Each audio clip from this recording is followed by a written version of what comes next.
মেয়ে বড় থাকলে এই একটা ঝামেলা। সবাই বলবে আপনার মেয়েকে কাজ শেখাচ্ছেন না কেন, সে কোনো কাজ করে না, সে কি সারাদিনে বসে থাকে, এত বড় হয়ে গেছে কখন কাজ শিখবে। এই কথাগুলো শুনতে না অনেক খারাপ লাগে। এই কথাগুলো বেশিরভাগ মাদেরকেই শোনানো হয়। আসসালামু আলাইকুম, কেমন আছেন সবাই? আশা করি ভালো আছেন। আলহামদুলিল্লাহ আমিও ভালো আছি।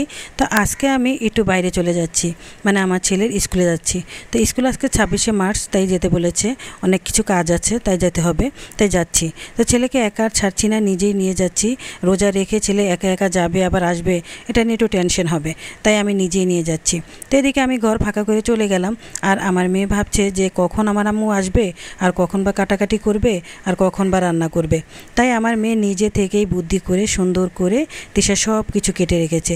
এখানে আলু ছুলে রেখেছে, আমি আবার মাংস ভিজিয়ে রেখেছি, তাই ও ভেবে নিয়েছে যে মাংস দিয়ে নিশ্চয়ই মা আলু দিয়ে রান্না করবে, তাই আলুটা টুকরো টুকরো করে কেটে সুন্দর করে রেখে দিয়েছে। আর এখানে পেঁয়াজ, কাঁচামরিচ, ধনিয়া পাতা, যা যা লাগে আর কি রান্না করতে সব আইটেম কেটে নিয়েছে। তো এখন বলেন, মেয়েটাকে কি আমি বলে দিয়েছি না শিখিয়ে দিয়েছি?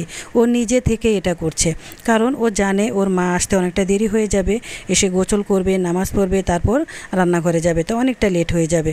তো এই জন্য ও ঘরেই ছিল, তাই আগে থেকেই সব কেটে নিয়েছে। তো এটা মেয়েকে শেখাতে হয়নি। তো যারা আসলে বলেন যে মেয়েদেরকে কাজ শেখান না কেন, কাজ করতে জানে না নাকি, না আলসেমি করে, আসলে ভুল। মেয়েরা ঠিকই সব কিছু শিখে, আমরাও একসময় ঠিকই সব কিছু শিখেছি, আমাদেরকেও কেউ ধরে ধরে এত কাজ শেখাতে হয়নি।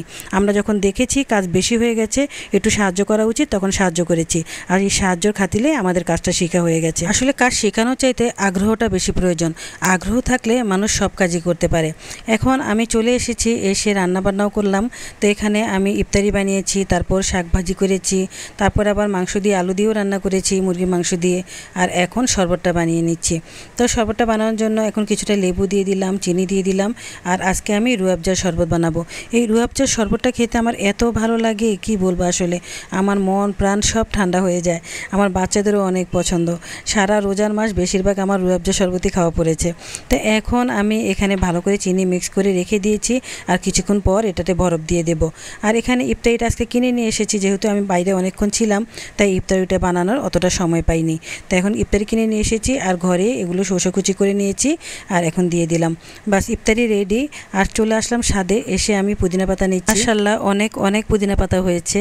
তো আমরা আসলে যে পুদিনা পাতাগুলো খেয়েছি বাজার থেকে কিনে, সেগুলো ডালগুলো লাগিয়ে দিয়েছি, আর সেগুলো থেকে হয়েছে, আর এখন সেখান থেকেই নিয়ে নিয়ে খাচ্ছি।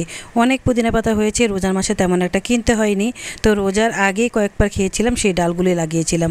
তো এখন এগুলোকে কল থেকে ভালো করে ধুয়ে নিয়ে যাচ্ছি একবারে, বাসায় গিয়ে ধোয়া লাগবে না। তো সত্যি বলতে আসলে গাছ লাগালে গাছ যখন এরকমভাবে বেড়ে ওঠে, আর সেই গাছের পাতা যখন ছিঁড়ে খাই তখন কত ভালো লাগে, অনেক মজা হয়। তো এখন এখানে আমি শরবতের সাথে কিছু বরফ দিয়ে দেব।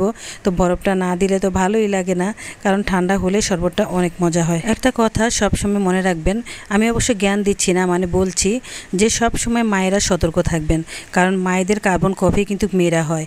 তো মায়েরা যদি ভালো হয়, মেয়েরাও ভালো হবে।